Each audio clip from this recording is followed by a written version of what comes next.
Business uncertainties and job instability are just some of the ways the COVID-19 pandemic has taken a serious toll on the country's economy. This is especially hard for differently abled people as they face barriers to finding work. Nung pumasok po yung 2020, nagkaroon na po di pa ng series of lockdown. So, nag-stop din po yung operations namin. So, yung normal na walang kapansanan ng hirapan, at mapakaya yung sektor namin. Having noticed how the crisis has pushed many Filipinos to extreme poverty, the owners of a Filipino-owned multi-billion group of companies decided to step up and devote their efforts to directly address social issues. We are expecting na 1 month matapos sana yung lockdown, pero we realize na hindi ito mabilis kung paano yung tao mo. There's a lot of people na talagang nakadepende yung pangkabuhayan dito sa negosyo namin. Worried, afraid, not for me, pero para dun sa buong mga staff, employees, mga franchisees. Ang lahat ng hard work, sacrifice, binuhos mo dun. And then, dito mo malalaman na kahit anong plano mo, pag yung nasa taas, binago niya lahat, wala kang magagawa. Hoping to find the best solutions to the situation, the men behind this multi-billion company always believed in the old saying that to reach your destination, you should always remember where you came from. That was 2006 pa, no? First outlet ng Siomai King. In the course of 16 years, naging 1,000 plus outlets yan. We have different brands in food industry. In the course of 16 years, we venture in different industries already. Food, we have IT industry, and also we have the health and wellness industry. Everything started after they graduated with a combined capital of just around 40,000 pesos. After 7 years, we started a health and wellness company, which is called JC. Nag-expand kami to Cebu, company-owned Davao. And then, nagkaroon kami ng Singapore, international na, sa Milan, Qatar, Abu Dhabi, Dubai, Taiwan. And we have created more than 500 millionaires dito sa JC. And malaking tulong rin sa OFW.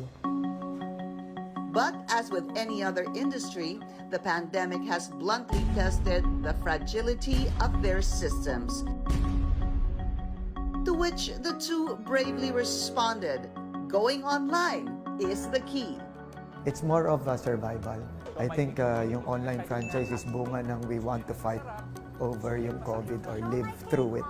Luckily, yung online franchise natin na-embrace ng maraming mga kababayan natin. True enough, the business grew not only in the food, but in IT industry as well, catering to company-owned brands and third-party clients. Cloud Panda is our IT arm. December 2020, we launched TokTok, yung delivery service app namin. The main purpose is to cater yung mga orders sa online platform namin ng mga Siomai. If I'm not mistaken, we have about 2 million downloads already in less than 2 years. Last year, the app was recognized by the Golden Globe Awards for Business Excellence and Achievers Best and Fast Delivery Courier Franchise Business for the year 2021. Coupled with their Siomai Businesses back-to-back win as Franchise Company of the Year from Asia Leaders Awards.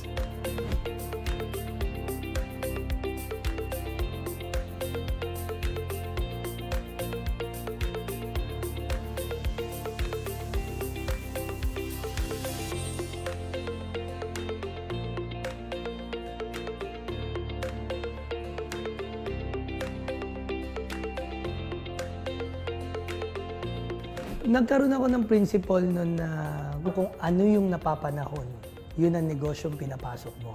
At yun yung negosyong ino-offer mo. Pag ganun yung mindset mo, mas marami kang taong matutulungan. In fact, this philosophy further influenced their desire to succeed to be as great as their desire to help others. JC Cares has only one mission, to help our kababayans in times of need. We do have different programs na sa mga PWDs natin, and we do give some scholarship to some of our unfortunate kababayans. grateful ako sa nasa taas. And of course, pati sa buong team na nabigyan ako ng opportunity parang maging channel of blessing sa iba. Hindi mo kailangan maging sikat, hindi mo kailangan maging malaking negosyante. Basta tulong ka lang, may nakatingin sa taas, alam niya yan.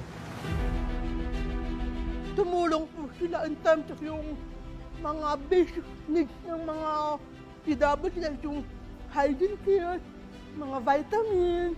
Every time na may mga naisip silang project, itatanong po nila sa amin kung pwede kami. Indeed, in today's unpredictable economic conditions, business expansion doesn't always necessarily mean profit.